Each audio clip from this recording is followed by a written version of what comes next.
So it seems how the sunshine is so amazing today. I'm just going to take advantage of it, and I'm going to be able to share some things with you. I'm on a roll, so on fire. Okay, let's talk a little bit about being authentic.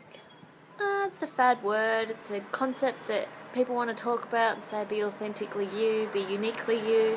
But what exactly does it mean? Who are you? Who are you trying to be? Why are you trying to be that? Do you know what it's all about? Do you know who you are? Or why you're trying to be that person? And is that really you? Let's explore that for a moment.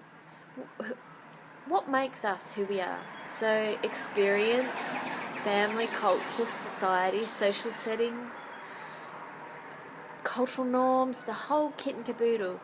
We create ourselves based on what we see, what we experience, what we feel, what we believe. And is any of it really us? Who are we becoming? Who do we make ourselves to be based on our experiences? Is it true, or is it all a figment of our imagination? Because let me guess. Oh, that sun is very bright. I just got to put my sunnies on. Excuse me. Okay, let me have a guess here.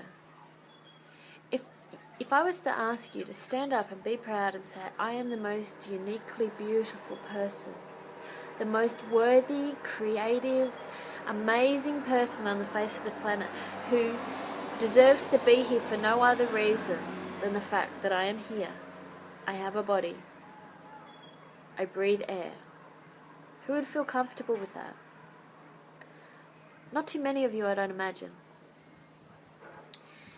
What I want to share with you is that you believe things about yourself, that you claim to be me, you, however you want to put it. This is me. I don't like this because. I'm afraid of that because. I won't do this, but I will do that. Because, and you've got absolute valid reason and justification for coming up with the you that you believe you are according to the limits and beliefs that you have, the boundaries. Why do you believe those things? Where did they come from? And how do you know you can't? How do you know you have to do it the way you've been doing it? And that's all that there is. That's all that there is for you. So what happens if you allow yourself to step out of those limitations? What happens if you allow yourself to use the word maybe instead of the word can't? I can't do that because last time I tried, this is what happened, and I'm not doing that again.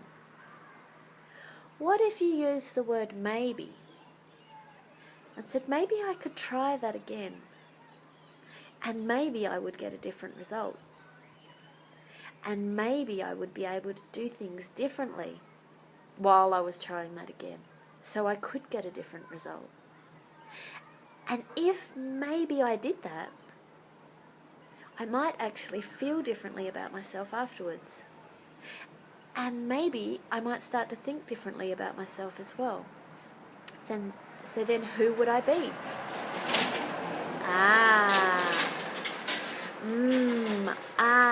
Interesting. Who would you be if you allowed yourself to let go of the limitation, the restriction, thinking things can only happen one way? It's a little bit of a scary proposition, don't you think? Who would you be? Things might start to change for you. The world as you know it might look different.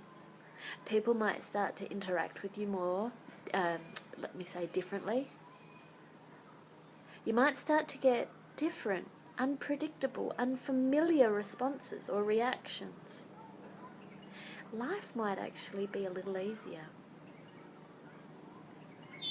Now, wouldn't that be an interesting concept, to use the word maybe instead of all the other limiting words that you've been using in the past to define who you are and the reasons why you can or can't do something?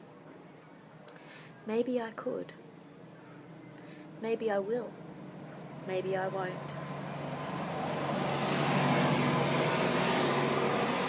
It's food for thought, don't you think?